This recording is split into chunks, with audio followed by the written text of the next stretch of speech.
अस्सलाम वालेकुम मेरे समझदार पाकिस्तानियों। मेरा नाम रेहान तारिक है और आप मेरा यूट्यूब चैनल और फेसबुक पेज देख रहे हैं। करोड़ हा दरूद आका दो जहां नबी मेहरबान मोहम्मद मुस्तफ़ा सल्लल्लाहु अलैहि वसल्लम पर। इस दुआ और इस उम्मीद के साथ इस व्लॉग का आगाज करते हैं कि अल्लाह रब्बुल इज्जत इस मुल्क के फैसला साजों के दिलों में समझदार पाकिस्तानियों के लिए नरमी पैदा कर दे। अदलिया और फौज के माबैन घमसान का रन पड़ा है और इसमें आज एक नया ट्विस्ट आ गया है। ऐसे रिमार्क्स सामने आए हैं कि जिसके बाद यकीनन एस्टैब्लिशमेंट जो पहले ही आग बगूला है उसके गुस्से में मजीद इजाफा होगा।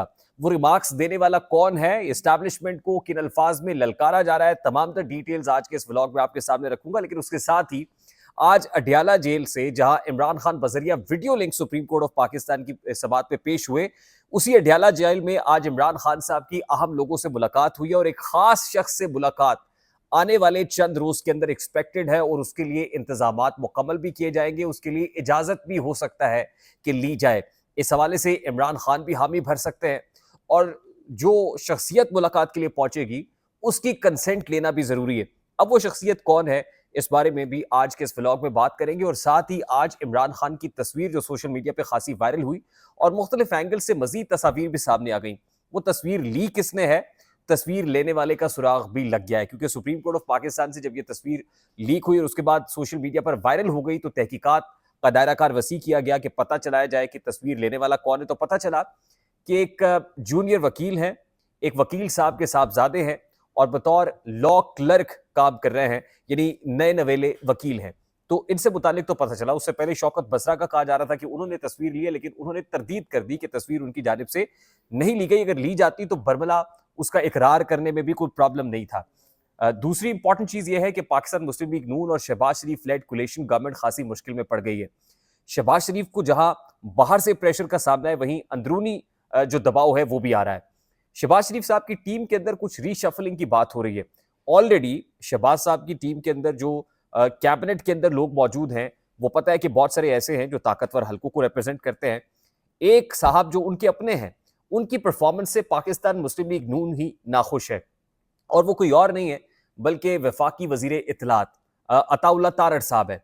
और अताउल्लाह तारड़ साहब की परफॉर्मेंस को लेके पाकिस्तान मुस्लिम लीग नून के अपने जो सर्कल्स हैं वो सेटिस्फाइड नहीं है और उनको तब्दील करने की बात हो रही है। कहा यह जा रहा है कि आने वाले दिनों में दो अहम लोगों को दो अहम रिस्पॉन्सिबिलिटीज सौंपी जा सकती हैं। पर्टिकुलरली जो इंफॉर्मेशन मिनिस्टर है उसके हवाले से तलाल चौधरी का नाम भी सामने आ रहा है कि उन्हें कोई अहम रिस्पॉन्सिबिलिटी दी जा सकती है। इस हवाले से हनीफ अब्बासी जिनका ताल्लुक रावलपिंडी से है, उनसे मुताल्लिक ये खबर फ्लोट कर रही है कि उन्हें भी अहम रिस्पॉन्सिबिलिटी दी जा सकती है। इस्लामाबाद के अंदर कुछ तब्दीलियां आ रही हैं, जहां मैंने आपको गुज़श्ता रोज बताया था कि कंसर्न क्वार्टर्स या एस्टैब्लिशमेंट में इस्लामाबाद के जो मारगला का दफ्तर है उसमें अहम तब्दीली आ रही है। वहीं इस्लामाबाद में शहबाज शरीफ साहब की हुकूमत को लेकर भी खासी चहमगोइयां और सरगोशियां जारी हैं और शहबाज साहब के रेजिग्नेशन जल्द या बदेर इस हवाले से भी, क्योंकि ये मशरूत है बहुत सारी कंडीशंस के साथ, तो आने वाले दिनों में ये उफ्ताद भी गिर सकती है और यकीनन ये बिजली बनकर गिरेगी। ये कोई छोटी बात नहीं है क्योंकि बजट का इंतजार किया जा रहा है। जून में बजट है और बजट के बाद बहुत सारी मेजर चेंजेस आपको दिखाई देंगी गवर्नमेंट के अंदर भी। और फिर जो स्टेक होल्डर्स है, कोलिशन पार्टनर्स है, जिसमें पीपल्स पार्टी है, उस कोलिशन पार्टनर के कैबिनेट में आने के हवाले से भी कुछ तब्दीलियां जो है आपको आने वाले दिनों में दिखाई देगी। लेकिन इस सारे मामले के बीच में जहां एमबीएस मोहम्मद बिन सलमान की तरफ से या सऊदी अरेबिया की तरफ से फंड्स ना आना, उनका पाकिस्तान दौरे पर ना आना एक बहुत बड़ा प्रॉब्लम है। और शहबाज शरीफ साहब अब यूएई का रुख किए हुए हैं और 22-23 तारीख को उन्होंने मुत्तहिदा अरब अमारात जाना है, जहां इकोनॉमी बहुत बड़ा चैलेंज है। वहीं पर एक और बहुत बड़ा प्रॉब्लम जो इस वक्त एस्टैब्लिशमेंट और जुडिशरी के माबैन बना हुआ है, उसमें शहबाज शरीफ साहब सैंडविच है। और शहबाज शरीफ साहब को ये मसला, मतलब उनको जिसको कहते हैं ना सर लेना, वजारत उज़्मा की कुर्सी पे बैठे हुए साहब का सर भी ले जा सकती है। इस हवाले से आज भी जस्टिस अतर मिनल्ला ने सुप्रीम कोर्ट ऑफ पाकिस्तान में नैब तरामीम से मुतालिक जो केस था उसमें बड़े इंपॉर्टेंट रिमार्क्स दिए और कहा कि पगड़ियां उछालने से मुतालिक जो स्टेटमेंट दिए जा रहे हैं कि पगड़ियां जो है उनका फुटबॉल बना के खेलेंगे, ये प्रॉक्सीज के जरिए से एस्टैब्लिशमेंट अपनी बातें कन्वे कर रही है। बड़ा कैटेगोरिकल स्टांस था और अटॉर्नी जनरल ने कहा कि बिल्कुल जस्टिफाइड नहीं है। आज ही इस्लामाबाद हाई कोर्ट के जज ने जो शायर जो है अहमद फरहाद, उसकी गुमशुदगी का मामला है जो जस्टिस मोहसिन अख्तर कियानी की कोर्ट में है, और आज ऐसे रिमार्क्स दिए हैं, ऐसे रिमार्क्स दिए कि एस्टैब्लिशमेंट जो पहले गमो गुस्से से भरी हुई है उसका गुस्सा आसमान की बुलंदियों को छू रहा होगा। वो रिमार्क्स क्या है, मैं जरा क्विकली आपके सामने पढ़कर रख देता हूं। इस्लामाबाद हाई कोर्ट के जस्टिस मोहसिन अख्तर कियानी ने ऑर्डर किया है कि सेक्रेटरी दिफा पीर को आइंदा समात पर अपने मातहत तमाम इदारों के सेक्टर कमांडर से मालूमात लेकर रिपोर्ट जमा कराएं। अगर कोई पेशरफ्त ना हो सकी तो फिर सेक्रेटरी दाखिला, फिर सेक्रेटरी इत्तलात और आखिर में वजीर आजम को तलब करूंगा। क्या कहा?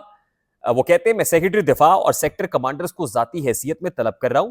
सेक्रेटरी दिफा को और सेक्टर कमांडर्स को भी, यानी एस्टैब्लिशमेंट के लोगों को, फौजियों को जाती हैसियत में तलब कर रहा हूं। जिन पर इल्जाम है मैं उनको बुला रहा हूं। अगर फिर भी काम नहीं होगा तो फिर मैं वजीर आजम को भी बुलाऊंगा। क्या वो कानून से मावरा है? मेरे समेत सब लोग जवाबदेह हैं। वर्दियों और बगैर वर्दियों वाले अगवा किए गए बंदे को ढूंढ कर लाएंगे। अगर उन्हें लाएंगे तो उनको अपने दफातर से निकाल दिया जाएगा। जस्टिस मोहसिन अख्तर कियानी के अहम तरीन रिमार्क्स हैं जो अहमद फरहाद शाह की गुमशुदगी के केस के अंदर उन्होंने दिए हैं।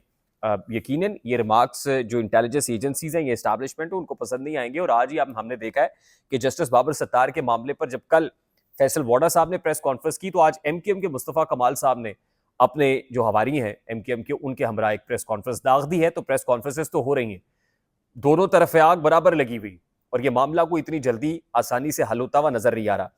आज अडयाला जेल में पाकिस्तान तहरीक इंसाफ के रहनुमाओं की इमरान खान से मुलाकात हुई। इमरान खान से जो मुलाकात करने वाले हैं उनमें शिबली फराज शामिल थे, रऊफ हसन शामिल थे, सलार खान काकड़ शामिल थे, मोहम्मद अहमद चट्ठा थे, कर्नल एजाज मिनहास थे। आजम सवाती को मुलाकात की इजाजत नहीं दी गई। आजम सवाती वही शख्सियत है जब शेर अफजल मरवत को कोर कमेटी और सियासी कमेटी के व्हाट्सएप ग्रुप से निकाला गया था तो ये भी एहतजाजन ग्रुप लीव कर गए थे। लगता यह है कि इमरान खान साहब इनसे नाराज है। कतई नजर इस बात से आज जो मुलाकात हुई है उसमें इमरान खान साहब ने बाकायदा तौर पर इंस्ट्रक्शंस दी हैं कि मौलाना फजलुर रहमान पर तनकीद नहीं करनी पाकिस्तान तहरीक इंसाफ के लोगों ने। और ख़ास तौर पर यह पेशरफ्त उस वक्त सामने आई है जब मौलाना फजलुर रहमान ने कल ये कहा कि ये जो यहूदी एजेंट कहने वाला स्टेटमेंट था ना, ये सियासी स्टेटमेंट था और उस पर उन्होंने यू टर्न ले लिया है। लगता यह है कि पीटीआई और जेयूआईएफ बड़ी तेजी से करीब आ रहे हैं और जमीयत उलमा इस्लाम फे के सरबरा मौलाना फजलुर रहमान की आइंदा चंद रोज के अंदर अडयाला जेल में इमरान खान साहब से मुलाकात भी हो सकती है। और इस मुलाकात के हवाले से जो मंजूरी है, जो अप्रूवल है, वो भी ले ली जाएगी। इमरान खान साहब भी अप्रूव करेंगे और अगर मौलाना फजलुर रहमान भी इस मुलाकात की हामी भर लेते हैं या वो कह देते हैं कि ये मुलाकात जो है वो हो जाए तो इसमें यकीनन जो है वो बड़ी इंपॉर्टेंट पेशरफ्त हो सकती है इस मुलाकात से मुताल्लिक। और फिर अगर ये मुलाकात हो जाती है तो साथ चलने के हवाले से पीटीआई और जेयूआईएफ के ये एक बहुत बड़ा ब्रेक थ्रू होगा। तो let's see what happens in next few days to come. I hope मेरी बात आप तक पहुंची होगी। अगर पहुंच जाए तो वीडियो को लाइक और शेयर करना मत भूलिएगा। चैनल पे नए हैं तो चैनल को सब्सक्राइब कर लीजिएगा, बेल आइकन जरूर दबाइएगा। मुझे रेहान तारिक को इजाजत दीजिए, अपना बहुत सारा ख्याल रखिएगा। अस्सलाम वालेकुम।